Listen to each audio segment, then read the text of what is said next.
Mistä sä oot, Mervi, saanut positiivista palautetta?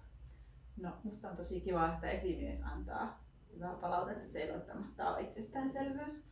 Niin hän on sanonut, että olen aito ja mutkaton ja suora, että minun kanssa on helppo toimia ja olen myös oma-aloitteinen. No mistä sulle on annettu hyvää palautetta? No mä oon kanssa saanut työstäni sellaista palautetta, että mä olen luotettava. Että mä teen sen, mikä on sovittu ja tarvittaessa pyydän sitten apua. Ja sitten mä oon tehokas. Että mä oon aika nopea tekemään asioita. Tosin sitten esihenkilöni muistutuksesta olen myös harjoitellut, että se tehokkuus saa niinku vaihdella. Aina ei tarvitse olla yhtä tehokas. Joo, mutta tuokin on hieno huomautus esimieheltä, että Kyllä. ei aina tarvitse painaa niin kuin robotti. Mistä sä oot antanut myönteistä palautetta ja milloin?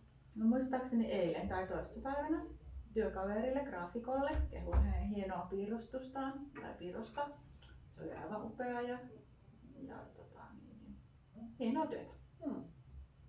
Mulla oli myös tällä viikolla sellainen tilanne täällä töissä, että annoin työkaverille palautetta siitä, että miten hän osaa kohdata ystävällisesti ja luontevasti toisia ihmisiä ja hän on myös helposti kohdattavissa, että on helppo lähestyä.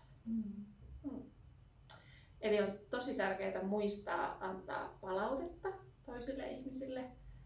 Sitä ei koskaan saada liikaa. Ja sitten toisaalta myös, että muistaa ottaa vastaan sen myönteisen palautteen, mitä saa, ja muistaa ne myönteiset palautteet.